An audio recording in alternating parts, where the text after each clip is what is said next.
Hey, hello, leavers and believers. Welcome to Leaving Hillsong. My name's Tanya and I'm super excited to welcome you to part 3 of By the Door of the Ear, which has been our deep dive into the construction and deconstruction, as it were, of Hillsong music, its framework, its course, its tracks. And Scott and Kat have both contributed hugely to explaining how this machine works, because it is oh so successful and permeates such a range of environments in the world. Now, these guys are a young working couple and they have a small child, so their time has been limited, and we sat down on a few occasions, and this was the third. And we'd already discussed, if you haven't heard already, parts 1 and 2. We really looked at the music and how it is set up in order to affect an outcome, in order to, create a mood, create an atmosphere, and get people's hands in their wallets. And I started asking them, as you'll hear, about what it's like to be on stage, what it's like to be the person dispensing that kind of emotion. And we had a chat about that for a while, and we moved on to, various states of fear and stress that the musicians are under, and what it's like for them. And we got chatting some more, and Scott started talking about events at youth group, and it's here that I'm going to give you a bit of a trigger warning. I mean, we've talked before, say, on the episode called The Economy of Souls. Sean Namorin spoke about his experiences of hazing at Hillsong Youth, the group sexual abuse that takes place as the leaders bust down boundaries and get kids to do things that are completely inappropriate.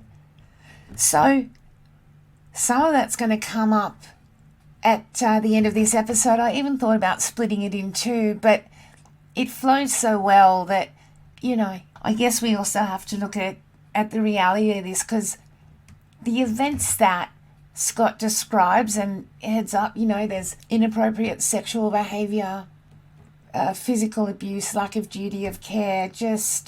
There must be thousands, tens of thousands of young people that have been in and out of these services and have been affected by this culture and dynamic. So big old warning, heads up. We have quite an elegant conversation. It's lovely. It's passionate. I love the honesty, vulnerability and passion of these two. And Scott has gone out on a limb and described abuses that took place. So after about 30 minutes in here, if that's not your cup of tea today, press pause and come back if you want later on.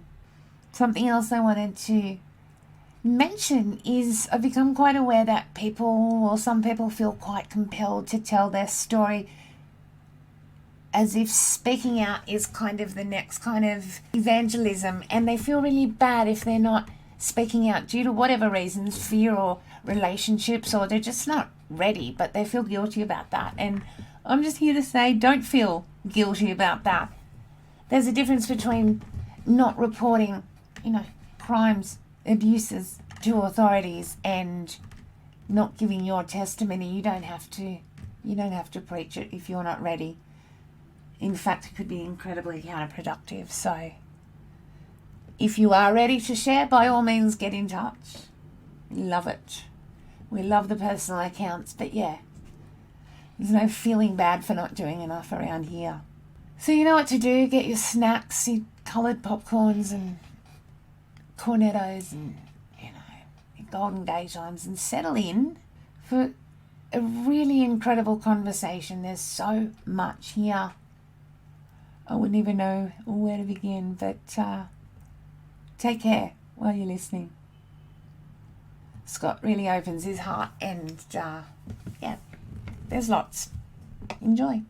By the Door of the Ear, part 3 with Scott and Kat.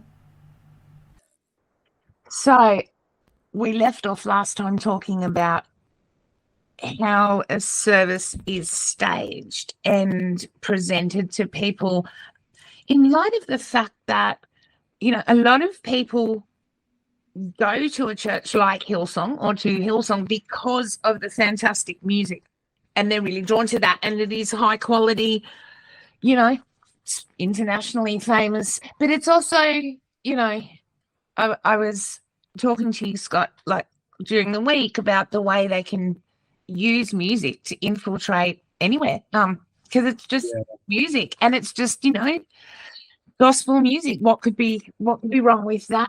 And yet, from your experiences, it's not as kind of simple and pure as all that you were saying. So, I mean, tell me what you can about how this thing is designed and how, everybody knows music causes emotions. That's fair enough. But, to what extent do they manipulate what they say, with the music? Tell me how it starts, where it goes. Yeah.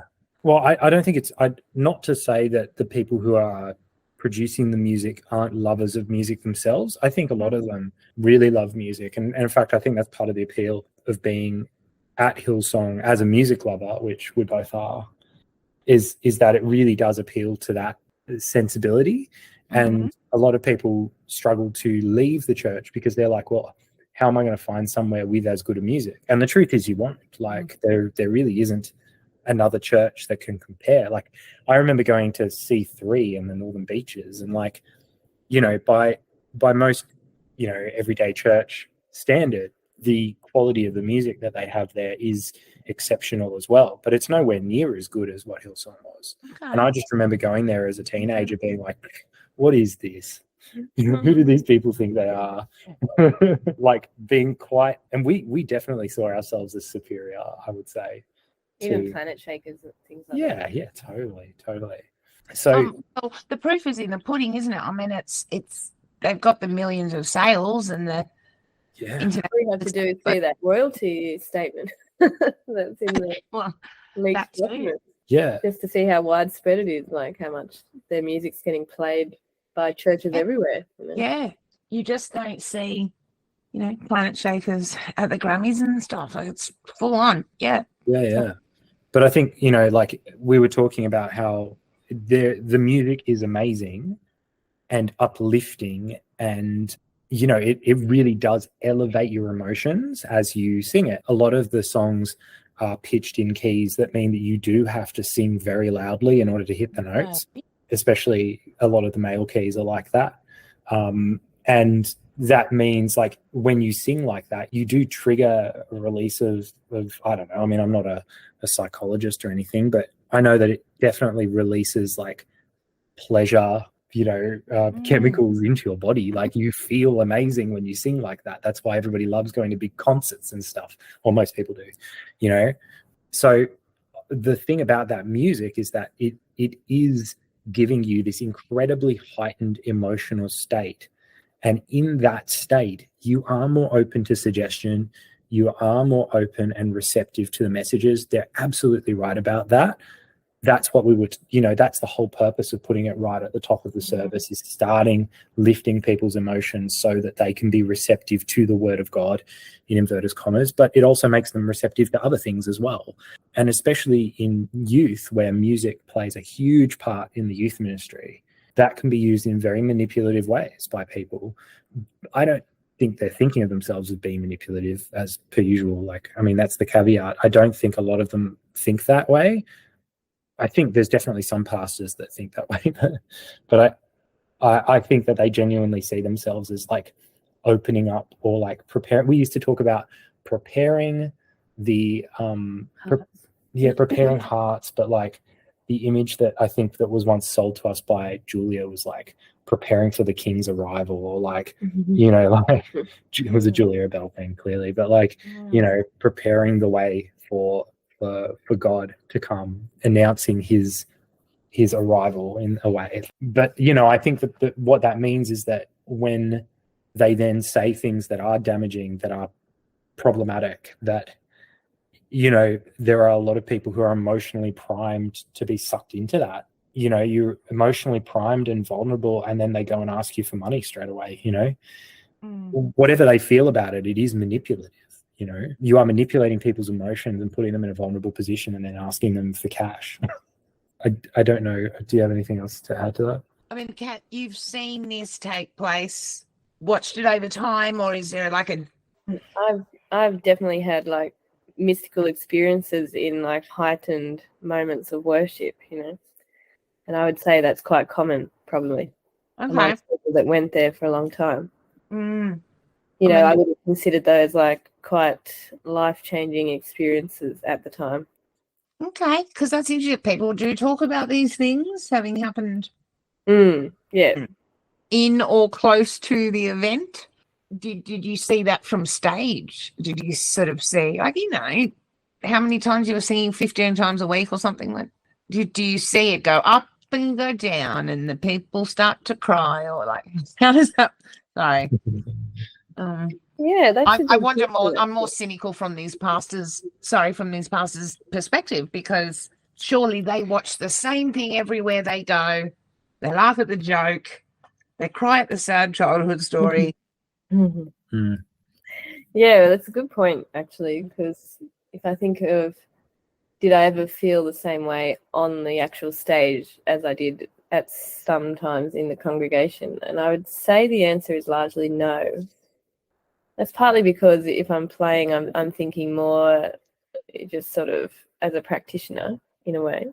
But then also there are certain things about the Hillsong band that do kind of dry it out for the people that are playing. So, for example, you've got a music director, they would call it, who is literally speaking to you instructions in your ears, like during the 20-minute worship set. So that's enough to sort of snap you out of anything you may What's he saying? think. Or what are they saying? Oh, you know, they'll be saying like, oh, and next we're going to go to the chorus and we may repeat the bridge here. I'm assuming it's an American talking to me in the headphones, but it's not really, well, I don't know. Like, to have someone talking to you like that just makes you feel like you're a lemming in a way, you know, you're just following instructions. That's what I was saying last time about how the way the band is set up, it's not set up for sort of, you know, like how a professional ensemble would play. It's set up to enable like people with a very diverse range of skills to be able to play together. Yeah, that's one aspect of it, is the fact that someone's talking in your ears the whole time. I will say from a vocalist perspective, 100% was immersed in the singing and the leading. But I think that's because I always saw myself as a conduit or a vessel for the emotions of the congregation. Okay. And for me, when I was leading them, I wasn't just leading them in a song, I was leading their emotional response to the song. And so that meant that when I sung, I would sing with varying degrees of passion and enthusiasm. I don't know if the other vocalists were like that, but I mean, I certainly resonated with, there was a big, you know, when Bethel Music started doing their thing and they were all about, you know, the Shandalas and the Holy Spirit and stuff. I think that was quite a profound impact for me. Like, I remember, you know, how like He Loves, when the Bethel version of that went out, like that kind of totally transformed the way I did worship, in that I was like, oh yeah, I'm going to let my emotions out. I'm going to sing through everything that I feel on stage. And I don't know how healthy that was. I feel like from that point, I possibly started treating the singing as a bit of therapy. But, you know, like when I was doing it on stage, there was a little bit of that, but, you know, you're still kind of applying a craft to it. But, you know, I mean, I feed off the energy of the audience as well, personally. If the audience, this is me talking as a performer, but Wow. I feed off, you know, they are an audience. If they're responding, then I'll respond as well. If they're not responding, maybe I'll be a little less sort of emotionally invested in what's happening, but I'll be trying to get them emotionally invested. It's a bit of a dance. We always talked about thermometers versus thermostats. Are you a thermometer or a thermostat? Do you measure the temperature or do you set the temperature? Really? So we always wanted to be thermostats.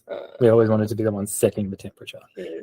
But, that's a hard thing. And like the thing that I've learned through years of actually rigorous performing is that there needs to be a level of disengagement. You can't be emotionally invested every time you do something, every time you do a performance, because it's not healthy. It's not a healthy way to operate.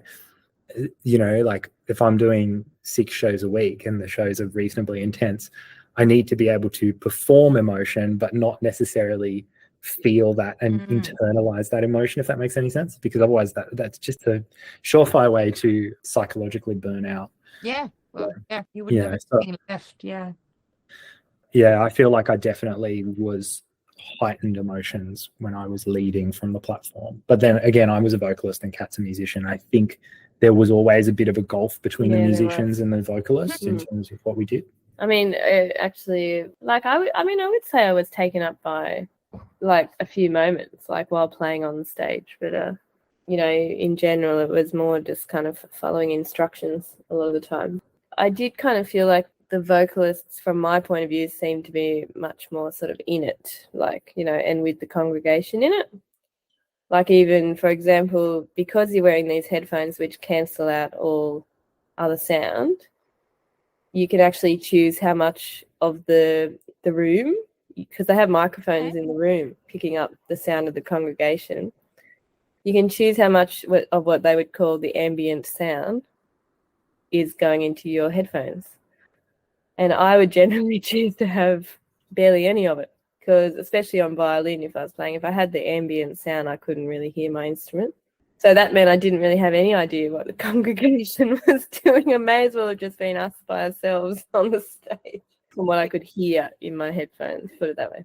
Yeah. Yeah. But there was definitely a big push in some of our later years while we were there to get the band engaging with the congregation and looking up more, because they noticed that you guys weren't that's true, really doing any of that engagement that we were, so I think that they wanted more crowd engagement. But I mean, like, we're just, we're ultimately talking technical.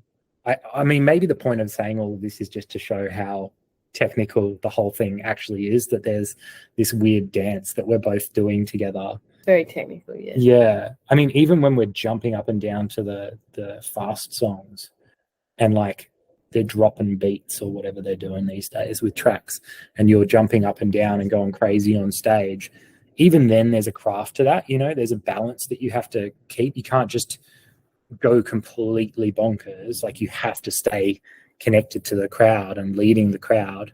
And then there's levels that you can go really like go to town, break a bone or whatever at 7 p.m. service on a Sunday night. But if you did that in the morning at a 10:30 service, that'd be weird. Like, it'd just be super weird. So you have to like temper how you perform, So there are all of these things. It's not just free and easy. Like, there's a skill to it for sure. So a lot of what people do want to know are the magic tricks. Like what do you do to get people to feel a certain way? Neither of us were music directors or really prominently worship leaders at any point. But for the most part, the tricks are like, you ensure that there's a good sort of balance of songs, so that there's a journey across all of the songs as well as journeys within the songs themselves. Dynamics are really important for that. The elevated moments, you want the elevated moments to be a payoff. So like, if there's a big bridge, for instance, that opens up, like a bridge in a song, it's a good example of a bridge from like Love a bridge. I'm trying to think of like a recent song, Yeah, so I don't sound like I'm just going to sound like a total like old guy. Wow. But like, the one that I always thought of was like The Stand. Oh, that's what I was thinking. Yeah, I know, because it's the classic one, right? Where it opens up into the bridge, which is the "I'll stand with arms high." That one, heart abandoned. That there, you don't want to just crash into that. That's a payoff. You're like, okay, I get it. Yes, you're building to that moment, and it's in some ways it's like those bridges are to talk. I don't know, is this too crude? But they're kind of like orgasmic. Like, that's the point. It's like you're building toward that.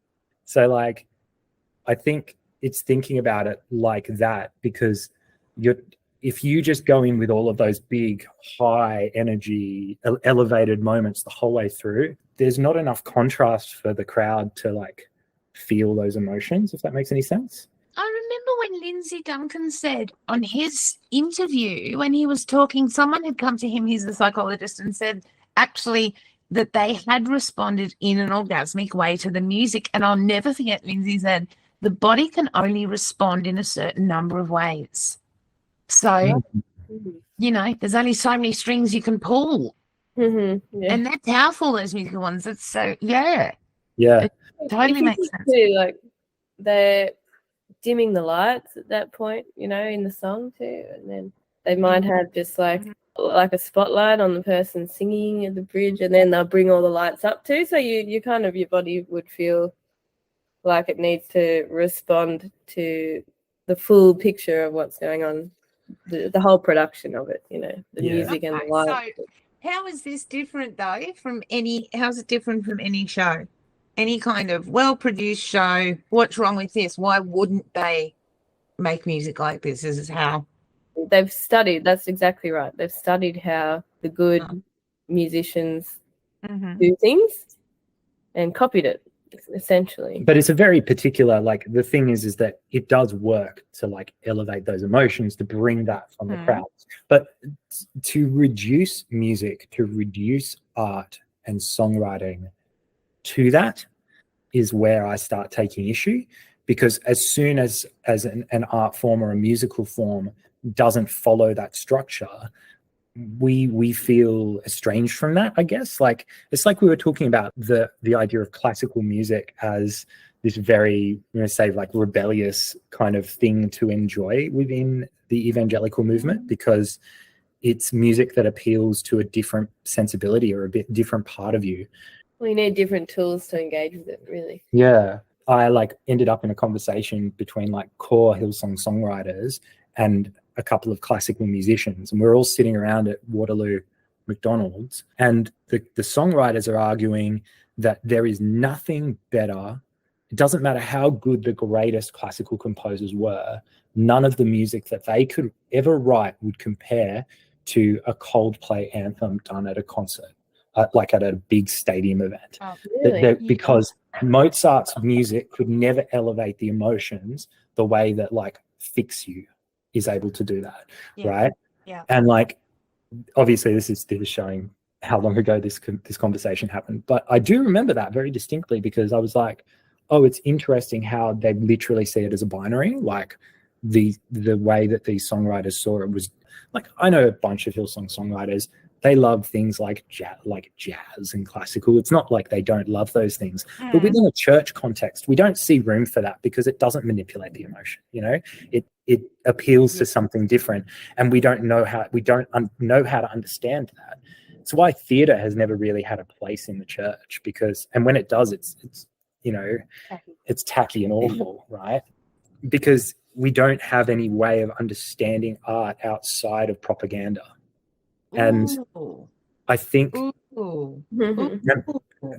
know it's a spicy take, but like, I think that's an interesting, because I am thinking that classical music obviously revs up emotions in people, but why not in this context kind of thing? Continue. Yeah.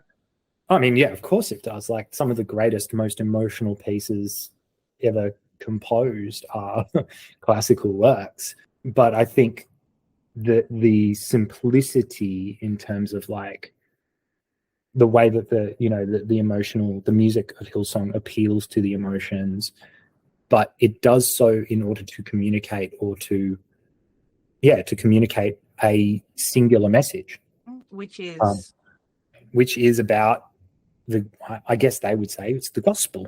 I don't know if I fully agree with that being the gospel anymore. Like, Aaron Scott isn't entirely sure that that's correct, but you know, it's the Bible, at least, you know, like they're trying to communicate the messages as they've interpreted the Bible through these songs, and trying to emotionally drive those messages into you. Yeah. Okay. You know, it's not a place of long attention span either, which you need some other forms of music. So yeah, I mean, it leaves you vibrating after it, like a big conference closing night. You walk out of that that space and your body vibrates. It's like the music is in you. But then the next day it doesn't feel like that, and the day after that it doesn't feel like that. And they know that because they constantly talk about how, like, oh, you can't survive on the hype of the event. But then Hillsong is event world. Like, you go from one event to the next because the whole calendar is what's the next event. Totally appears, and if you look on Instagram, like it's just one big marketing campaign with different events. Yeah, it is. It's event world. Yeah, because they're all aware that there's no way that sustains. It's not praxis as a Christian. Like, it's not day-to-day living. It's a big emotional event. It's propaganda, and all it serves to do is to keep you coming back, which is exactly what I like to come back to how we started this conversation. This is the thing a lot of people we know say, like, how would I, and we've said this, how would we ever find a church where the music is as good? So we keep coming back, even though we have so many problems. Can't they download it and get like a really good stereo at home? Or is it's got to be more than that? It's got to be that group environment as well. It's the full production. So, and being in the room for sure. Yeah. Makes a lot of sense why they want you to keep buying the music and buying their resources to reinforce the message during the week. Yeah. But I mean, what I would also say is that since I have left Hillsong, I've not felt that same emotional high. Like, it's actually left me quite numb. Yeah, I was wondering how do you go from being on stage and leading people's emotions to nothing? It's funny. It's a big emotional crash, you're surviving, you're emotionally surviving on it, but you're not surviving, because I was very mentally unwell, because my emotions are always oscillating between these extreme events of singing loudly in a crowd 3 times a week, crashing down to earth with my own struggles with mental illness, and oscillating between those two polarities is very hard. And I think it just makes you, what it does is I don't know, it's going to sound weird, but I feel like I was addicted to those moments. Of course. And then, yeah. What would you say? No, like, it's incredible. And being in front of a crowd is addictive, If it's the sort of thing that you like, which I do, it's addictive. It's the sort of thing you just want to get more, you want to be more and more and more in front of people. Oh, I was just thinking, for myself personally, since stopping going to Hillsong, I've gotten much more creative with my own musical sort of creative practice. And really the only time I've been comparably as creative as now is before I went to Hillsong, when I was sort of in my late teens as well. So that's just an interesting sort of tidbit. I don't think I can necessarily blame Hillsong for this, but because you get swept up in it, you're not really doing your own work as much, if you are a musician. Like, if you're a practicing musician outside of the church context, chances are, because you're there so much, you're probably not really focusing on your own practice that often. I mean, that's across the board, hey, with people there. Yeah, so that's certainly my experience. Like, now I'm kind of rediscovering what kind of musician I am, because I'm not under the influence of Hillsong so much. Yeah. I think I only ever knew myself as a Hillsong singer. I started singing at Hillsong. It's the only context I ever had for it. And when people asked me, what else do you do with singing outside? A lot of people thought I did musical theatre, and I never did musical theatre. It was never an interest to me. And I used to be very pious about it. And I'd say things like, my voice is for God, which is, mad. But I was like, I only sing at church, and I'm very happy doing that. And that wasn't a lie. Like, I genuinely was very happy just being a church vocalist. But I think more since I've left, I feel the absence of not singing as much. 20 years of regularly doing it, it feels like it's a part of your identity. So I do kind of feel a little bit like I've severed this very core part of how I understood myself. I've been doing a little bit of music with Kat, and that's been really wonderful, because Kat's quite an incredible musician and writer herself. So she's been bringing me into her projects, which is nice. But, like, when we got in the recording studio the other day for this album that Kat's been recording, I and I was there in the studio. I was like, like I did go into the studio a number of times and do recordings and stuff at church.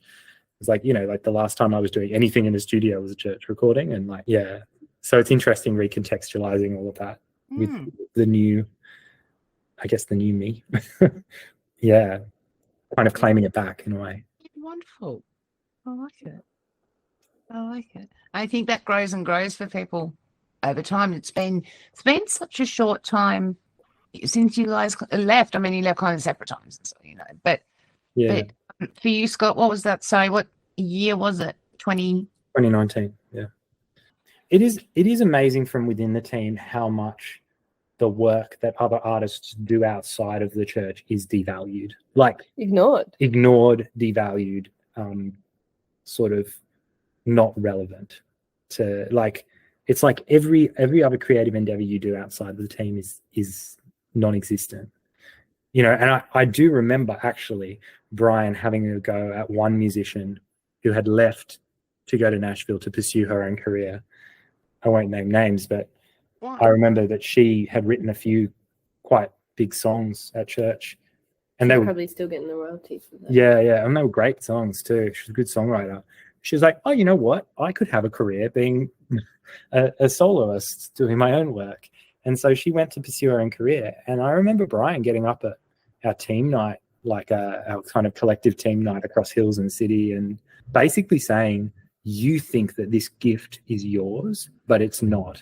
It belongs to the church. Ooh.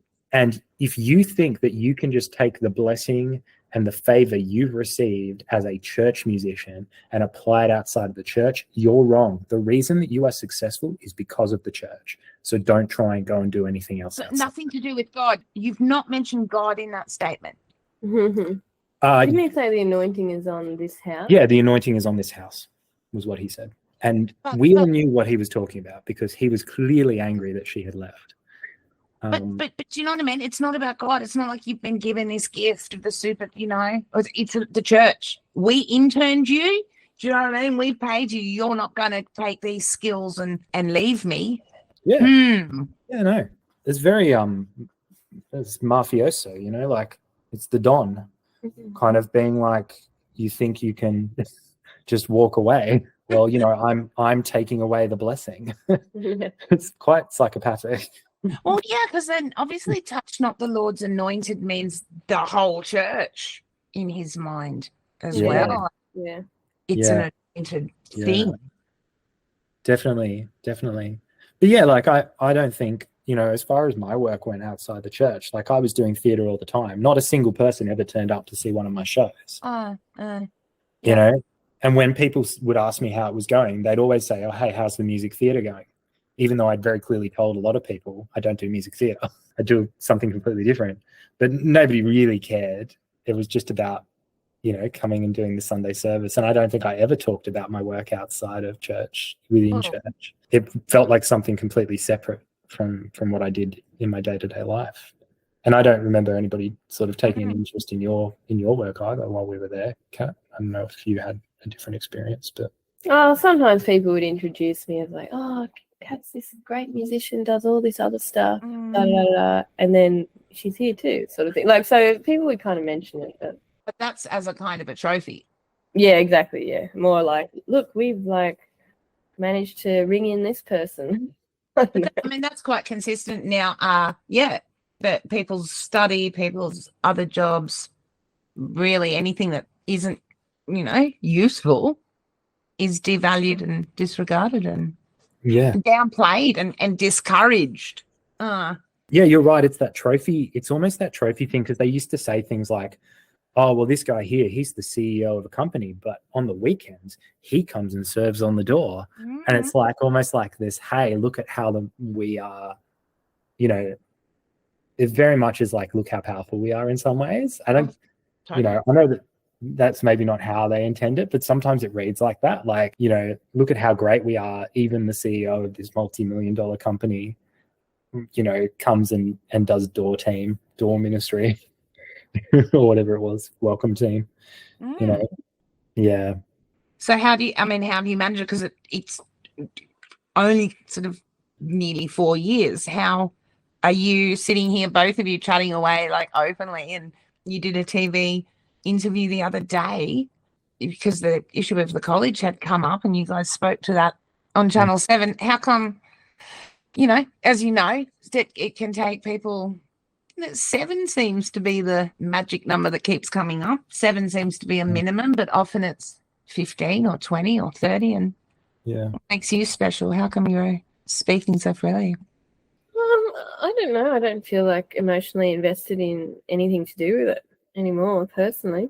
Like, I feel quite neutral now. I feel like I can almost be a neutral commentator because I feel like because we left prior to really any of the most outrageous things coming into public knowledge, we were already sort of able to sort of observe that as outsiders.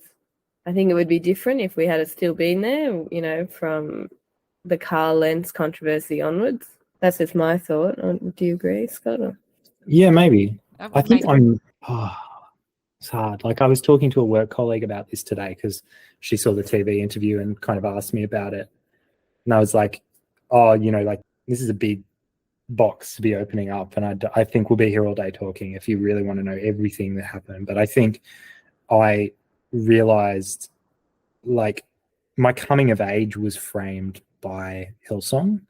My 20s was framed by Hillsong. And my 30s was almost framed by it.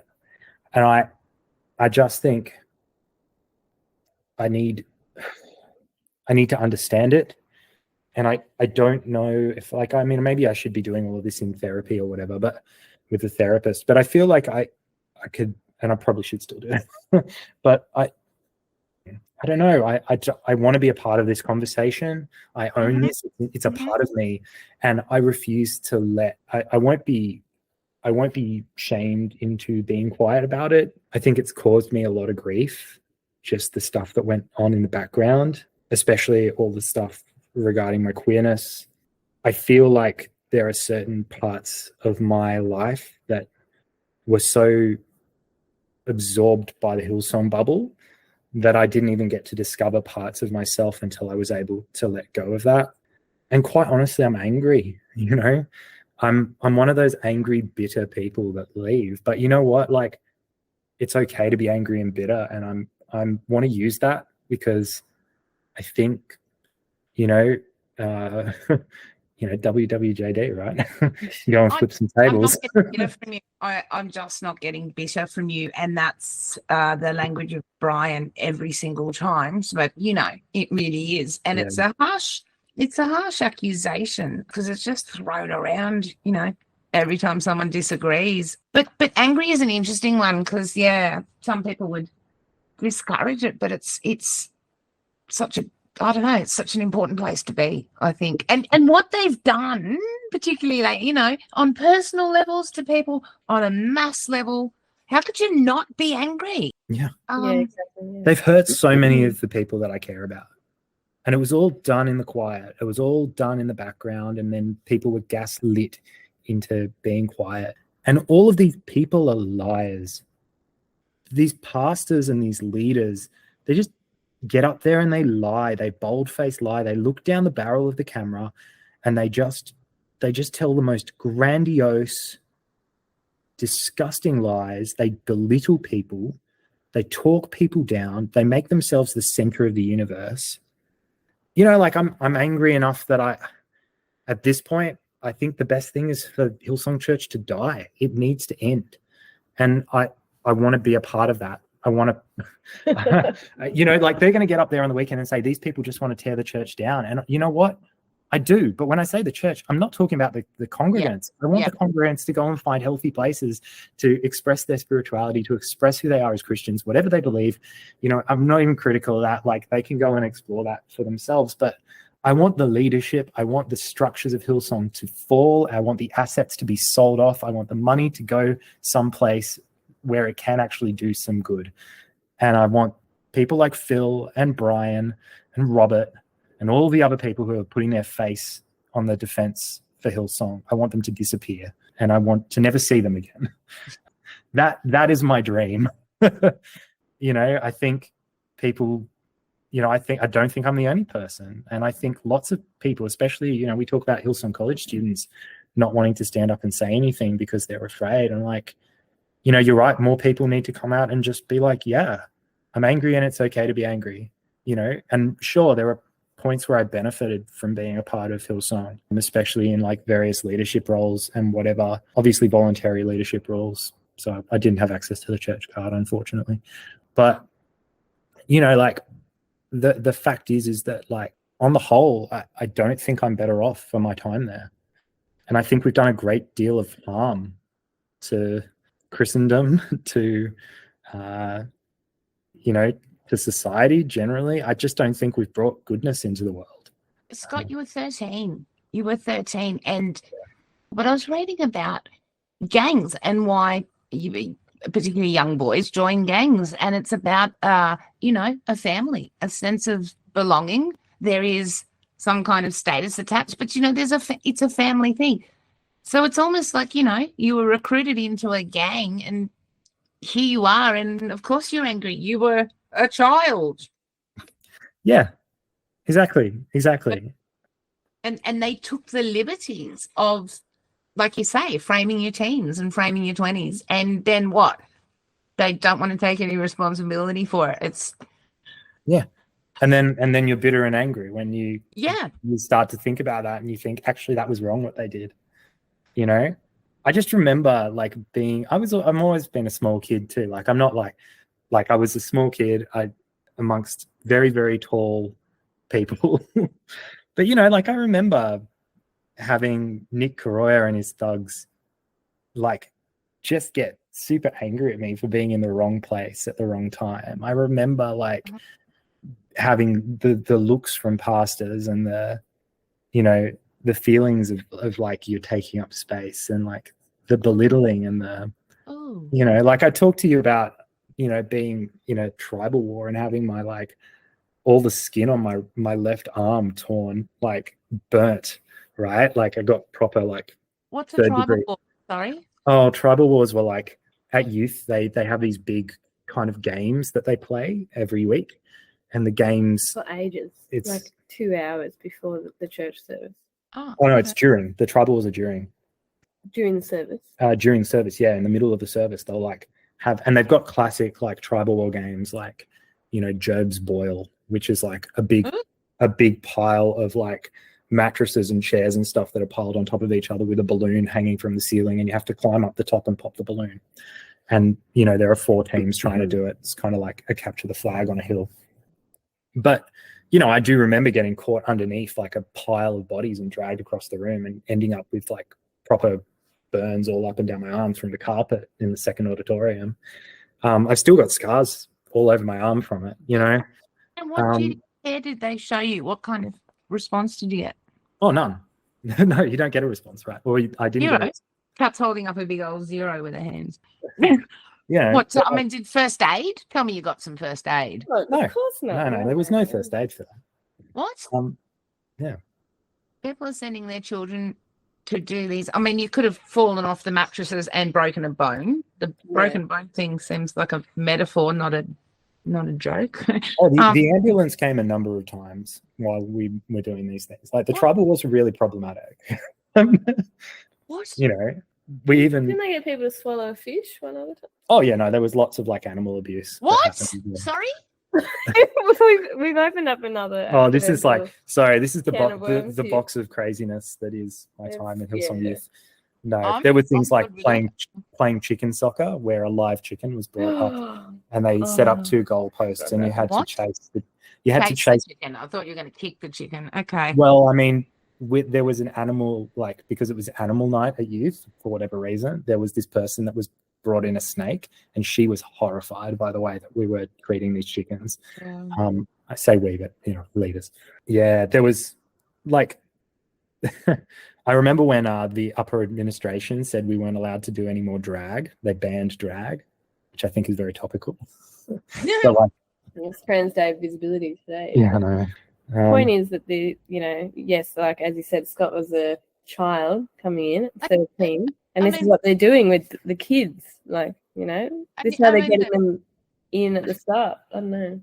And parents leave their children there with a complete assumption that they'd be looked after by the church and the leaders. No, I mean, and yeah, well, Yeah, I mean, like there was all sorts of stuff happening, like nudie runs involving leaders, like minors and adults. did you Yeah. want to put us in a context there, please? Where was this happening? Well, this wasn't happening at youth at during church. the service. It was pretty frequent around the services. So whether that was at a connect group or parties or whatever, there was a lot of like nudie runs were really the thing. I don't know if that ever changed, but I thought it was just something that all young people did. Apparently, that's not necessarily a thing. How does this kick off? So hang on, I'm a connect group. I'm guessing it's not a girl thing. Please tell me it's not. I didn't go to youth as a young girl, so it was definitely primarily with the boys. I can't say whether the girls were doing it, but I know that like it used to happen at pretty much every party I went to for a period of about 2 years.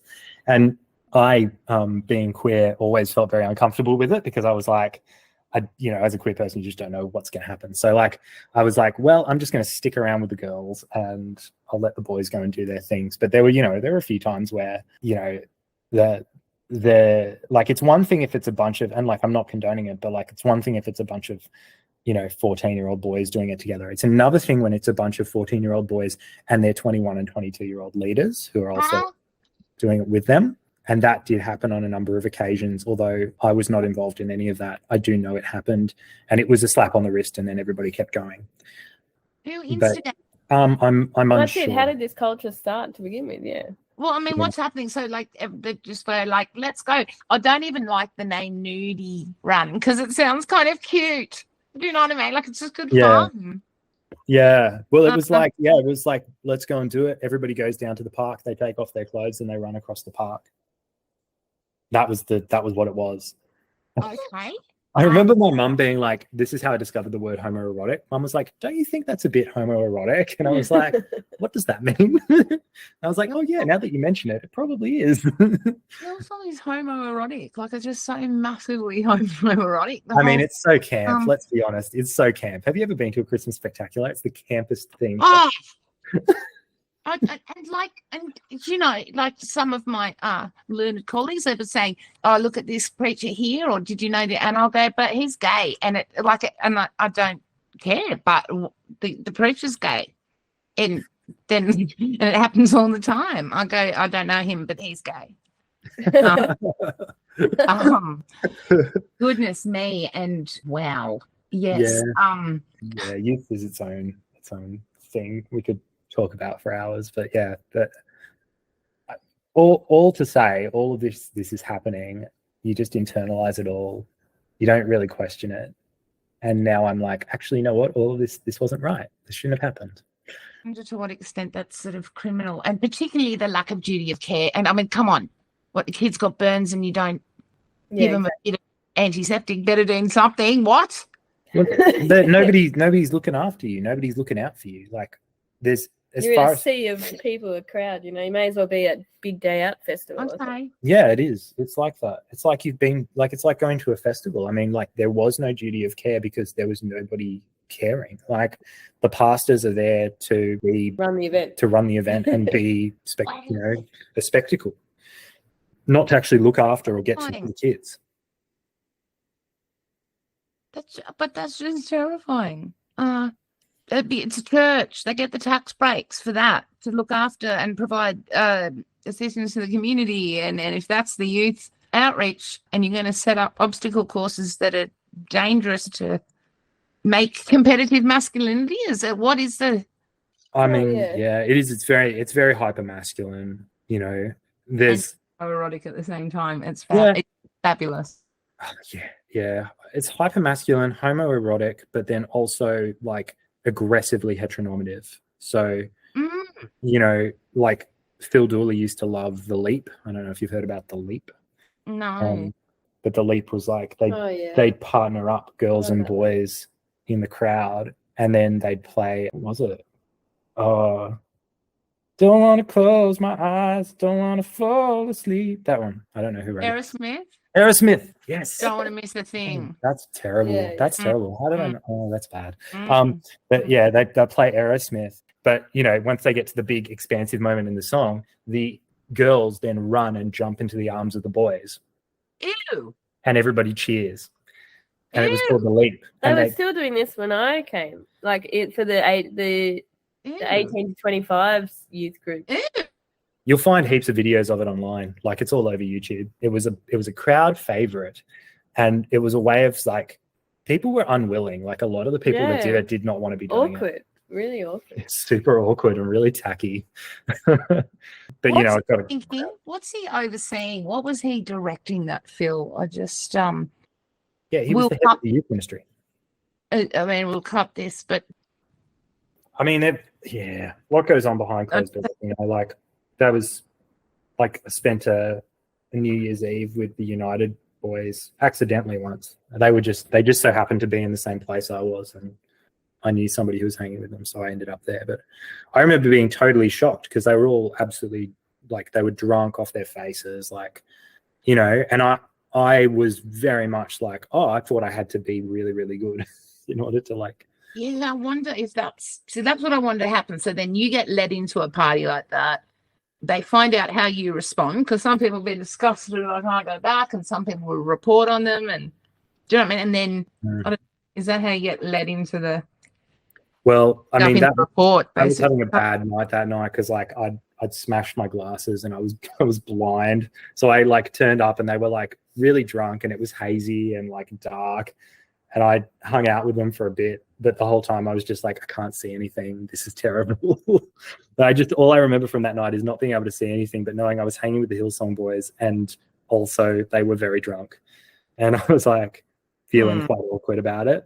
But, you know, these days I'm like, whatever, like, they can be drunk. Like, I don't care. But it's more the image that's presented.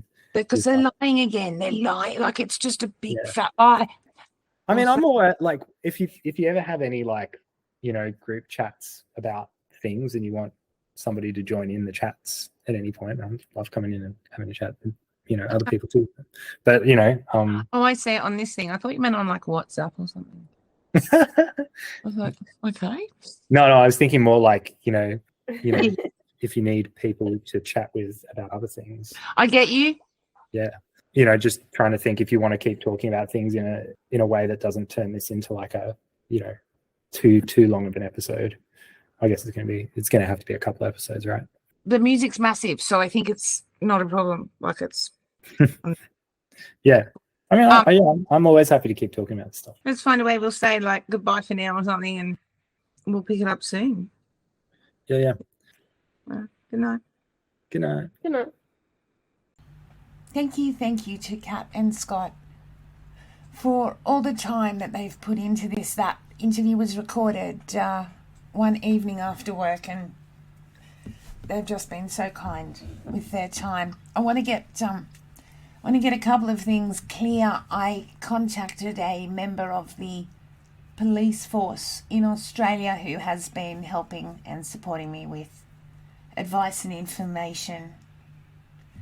And they said to me, nudie runs would be considered grooming by all means. It's also offensive conduct under New South Wales law. In New South Wales, offensive conduct is a criminal offence that involves behaving in a way that is likely to cause a reasonable person to be affronted or insulted. The offence is under Section 4 of the Summary Offences Act 1988. Offensive conduct can be in many forms, such as using abusive language, making obscene gestures, or engaging in behaviour that is overtly sexual or violent in nature. So if there were a complaint, the adult could be charged. The officer then went on to say, in my mind it would constitute grooming. They're only 14, so exposing them to a full-grown male's genitalia would certainly be grooming. What other context would he have to do that? I guess the question you would ask is, why would a fully grown man do it, and what does he have to gain? So certainly in my mind it's grooming behaviour. There'd be all sorts of questions in my mind about all kinds of duty of care and funding requirements that have been breached in this case. then this must be just so many more cases. What an incredible environment.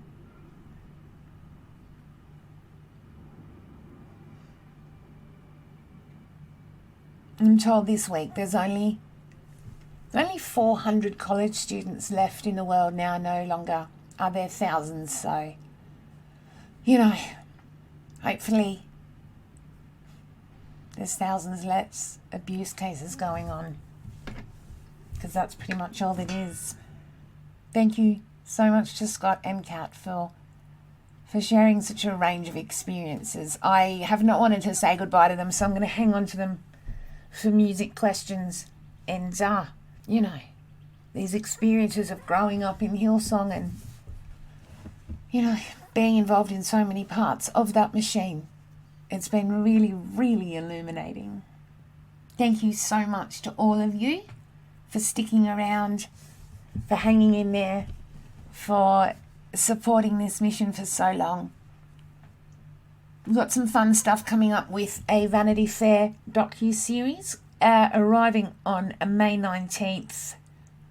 You can quite make the trailer. But apparently there's a bit of me through there, so, you know, Team Leaving Hillsong, here we are. Yay.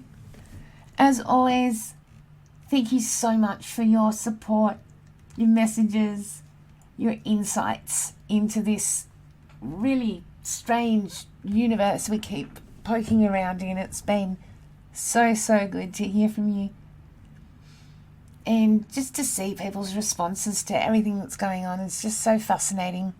Please stay tuned on the social medias. Send through your ideas and suggestions and feedback, and please be my guest if you wish to come share your story. Like I said, there's never any pressure. It's such a weird tightrope to walk, because, like, talk, please, come talk, but please don't talk if you don't want to. But yeah, send those messages. Be kind to yourself. Do what's right for you. Had some beautiful conversations with people still involved right inside the building still, who are looking around outside or are settling in to support. It's so interesting, the range of perspectives. I just think it's funny because, like, for me, leaving is like you're doing something by not doing something, so you just stay home. It seems quite simple, but there's quite a lot involved in leaving Hillsong, so we're going to be kind to people around us as we learn and keep being kind to ourselves. It's that little bit easier to take the next person's experiences on board. But we're all going to keep leaving Hillsong, and we'll talk soon. Bye.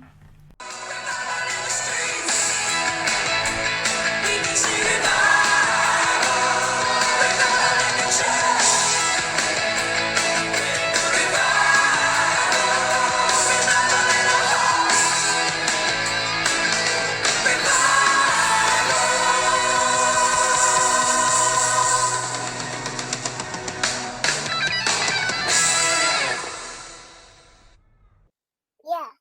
Hi, guys.